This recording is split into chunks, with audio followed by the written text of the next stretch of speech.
Welcome to JWL Sports, where we review all the best sports clips from around the world. If this is your first time checking out a video, please do consider subscribing. We are building an amazing community here, and I would absolutely love to see you part of it. We're watching a clip of First Take talking about Kevin Durant and the Phoenix Suns. They had a big win against 117-107 overtime win against the Denver Nuggets, highlighted by Kevin Durant, really stepping up big in this game. And so the real question is, what did as you can see on the screen, what did last night's win over the Nuggets prove about the Suns? My answer is nothing. Obviously, I'm going to let the tape play, and we can break it down from there. But just right off the top, it proved nothing, okay? If you don't know who Kevin Durant already is, I do not know what to tell you. He is an amazing player, still is an amazing player, still is a top player, and is one of the greatest players to ever play in the NBA. No ifs, ands, or buts. But, as I say, no buts, he is older. He can't continue to just be that dude game after game after game. If LeBron can't do it and Steph can't do it, KD can't do it. And so, yes, they can step up big and beat a Denver Nuggets team. They can do those types of things. They can, maybe even take the Nuggets to like 6 games in a series, 5 games in a series. But you need players like KD to be in their true prime. And just because a player can put up 35 points, 40 points, or, go, 7 of 10 from the 3 or something, and hit 18 of 19 free throws, doesn't mean that you're still in your prime. Just because you're doing prime things doesn't mean you're still in your prime. Because being in your prime is not only doing those things, but being able to continue to do those things and to bounce back the next game. The problem with players like a KD and Steph and LeBron at this point in their career, they can absolutely dig deep and even put up a 50-point game and do things where you're just like, oh my God, I can't believe that guy is 75 years old. But then the next game and the game after, they just do not recover. Your ability to recover gets extended the older you get, okay? Recover is not just this word that people throw around. Recovery is a real thing, and we see this very clearly in working out, okay? To use very crude terms and examples, let's say you can bench press 200 pounds, okay? Let's say you can bench press 200 pounds for 10 reps, and that is the 10th rep is as hard as you can go, okay? What it means to recover is how many days will it take for you to be able to now lift 220 pounds again for 10 reps? And the older you get, the farther that gets, okay? Some guys, the very next day, they can bench press 220 pounds for 10 reps again. Or now they can do 11 reps or 12 reps or 230, pounds. Other guys, it takes a little bit longer. But we do know that as you get older, that recovery goes down. So you're literally not as fast or as strong or as energized as you were the day before. Even though it's been a day or it's been 2 days, your body has not fully recovered because it's called central nervous system fatigue. It's you literally can't fire up the muscles in a way. It's not a matter of digging deep. It's not a matter of you just gotta buckle down and just do your best. That's not what it's about. There's a reason why football players need days and days and days to recover because their body is literally compromised. And the same thing happens in, say, basketball. Your body is not recovered. And so the older you get, you cannot bounce back. It's not a matter of effort. It's not a matter of just like, oh, got to get your diet and nutrition dialed in. Yeah, those things help, of course, but it's not the full story.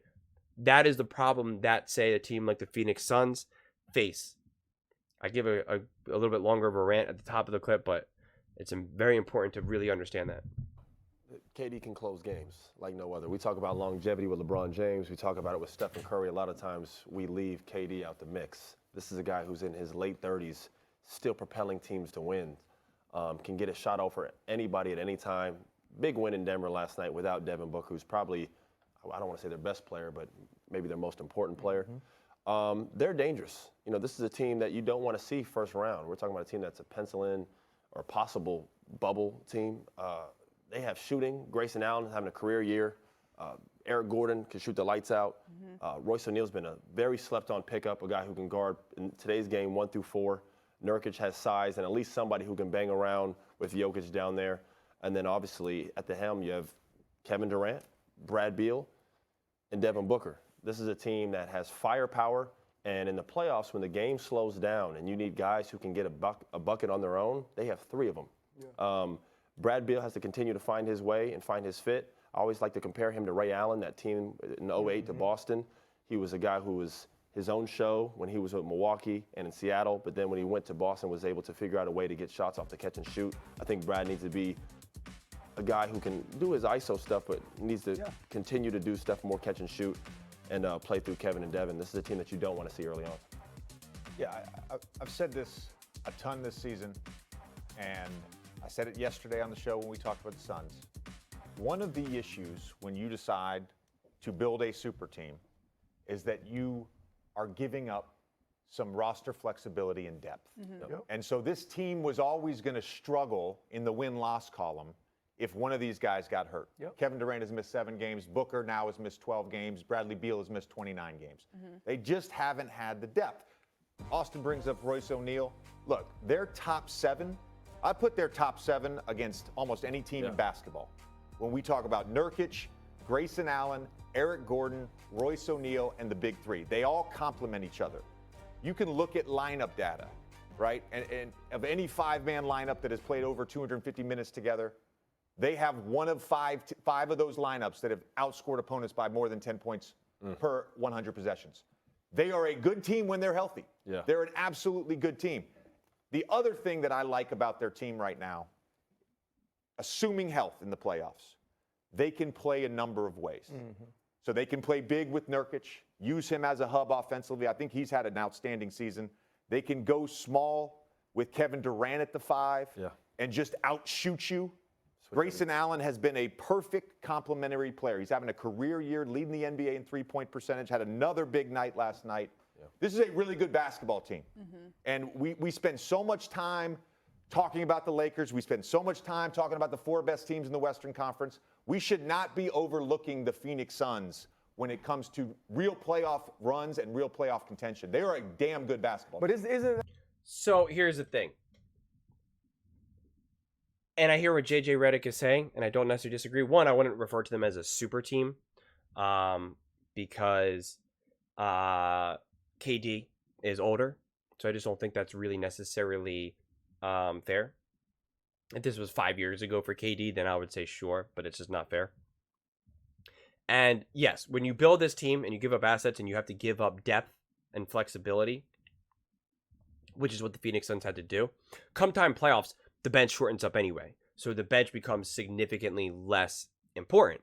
So that's why you are going to struggle potentially in the regular season and maybe be able to step up during the playoffs. But the problem is that players like Bradley Beal and Devin Booker are largely either unproven or have been proven otherwise to be able to truly step up consistently. Okay? Devin Booker has had some pretty what the heck did I just watch? You're an NBA star, that's what you do. So I just can't say that, and that's the problem with relying on Kevin Durant. Because come time playoffs, if you're relying on Kevin Durant to lead you to victory game after game after game in a difficult physical series like the Denver Nuggets, it's just not going to happen. You need Devin Booker and Beal, for that matter, to truly ascend. Kevin Durant in those nights needs to be your second option. He needs to turn more into a Klay Thompson type role with the Golden State Warriors in a lot of ways. We're I can go off and I can have a massive third quarter and I can make some key shots in the fourth quarter to have us win and can close it out. But if you're expecting me to be the leader, right? The Golden State Warriors aren't winning all those championships if they were looking for Klay to be the leader. And make no mistake about it, Kevin Durant is infinitely better than Klay Thompson. No, I shouldn't say infinitely, but he's significantly better than Klay Thompson. But with that said, again, what I just gave my whole rant at the top of the clip, KD's body and age and stamina can't handle it. A 7-game series, a best of 7, is exhausting in the playoffs. You're playing so much harder, so much more physical, And the travel ends up being intense, especially if you're playing in, say, like a Denver. It's exhausting. There's no other really word for it. It's exhausting. And it's, again, like I said, it's not as easy for an older team, an older player like a Kevin Durant to bounce back. So that is the problem. LeBron James was able to win a championship again with the Lakers because of the bubble, because they had a huge stretch because of the pandemic that they were able to have all this extra rest. So he was able to be significantly more fresh going into the playoffs. In all the subsequent years, you see his body and his energy breaking down. You see that with AD as well in the playoffs. He breaks down in the playoffs, okay, after especially a long season. And that's the biggest risk you're going to have with Kevin Durant. And again, I love Kevin Durant. I think he's amazing. He's one of my favorite players of all time. But you also have to understand where he's at. And so, yes, are you dying to face the Phoenix Suns? No. You're not like, oh, we could beat them. Yeah, absolutely. Bring it on. Let's go. We don't care. But at the same time, if you're the Denver Nuggets, you're not like, oh, I'm shaking. What are we going to do? We can't beat them. How are we going to beat them? You're going to trust, like, oh, we'll be able to lean on them. We expecting Devin Booker and Bradley Beal to be able to step up consistently, and do we think Kevin Durant is going to be able to put up 35 points, back to back games? No. And that's what the Phoenix Suns need. So I just don't see the Phoenix Suns being a true contender for winning a championship this season. I don't see the Warriors being, and I don't see the Lakers being it either, quite honestly.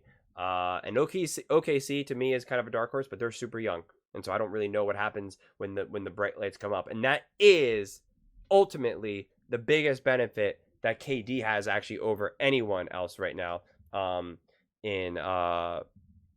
the Western Conference, outside of the Golden State Warriors, but they just don't have enough firepower. But he knows how to win, and he is a closer, and he's probably the best closer right now, and you know that you can trust him. And I've said this a lot, that's what makes KD so great, and that's what makes him such a great leader, is that when there is 27 seconds left to go, and you're down by 3, or down by 1, down by 2, or up by 1, there's like no other person I would rather have the ball than in Kevin Durant's hands, because he'll be able to dribble, he'll be able to milk the clock if need be, he'll be able to get his shot off, he'll be able to get the 3 if he needs, and an actual good look and not a forced up heave. If he needs to get to the basket, he can get to the basket. If he wants to shoot a mid-range jumper, he can. If he needs to draw a foul, he can. If he needs to get a dunk, he can. He can literally do everything. And he can do it in the highest pressure situations imaginable, right in front of LeBron James' face in the NBA Finals to ice the game. So he can do it all. So that is the best thing that the Phoenix Suns have going for them. So what they need to do is preserve KD throughout the playoffs and not lean on him and not say, bro, we need you to get us 35 points, 40 points. We need you to play 40-some minutes. That's what the Golden State Warriors did last year. They said, Steph, we need you to give us 50 points. And he was like, oh my God, I got you the 50 points. I'm exhausted. I'm fried. Yeah, we won the Kings. And in the next series, I got nothing for you. It's like, Jordan Poole, come on. Can you do something? Klay Thompson, come on. Can you do something? And they couldn't. So that's where you're at. That's where you're at with Kevin Durant and the Phoenix Suns. So if Devin Booker and Bradley Beal, they can consistently step up and stay healthy, of course, in the playoffs, then you got a chance. But if you're relying on Kevin Durant to lead you the way, I just don't think you have a chance. But those are just my thoughts. I would absolutely love to hear yours. Do you think the Phoenix Suns have a true, they're true contenders to win it all? Please let me know in the comments below. I read every single comment. So if you think what I'm saying is the most ridiculous thing you've ever heard, let me know in the comments below. If you think what I'm saying is the most amazing thing, then also please let me know. Either way, let's get into some discussions. Let's get into some fights. But ultimately, let's just have some fun. And please do consider subscribing. We are building an amazing community here, and I would absolutely love to see you part of it. I want to build something that we all genuinely feel connected to, something that we're really excited to be part of, and I think we're well on our way to doing it. And please don't forget to give this video a thumbs up, as it really, really does help with the visibility and the algorithm. Thank you so much, and see you next time.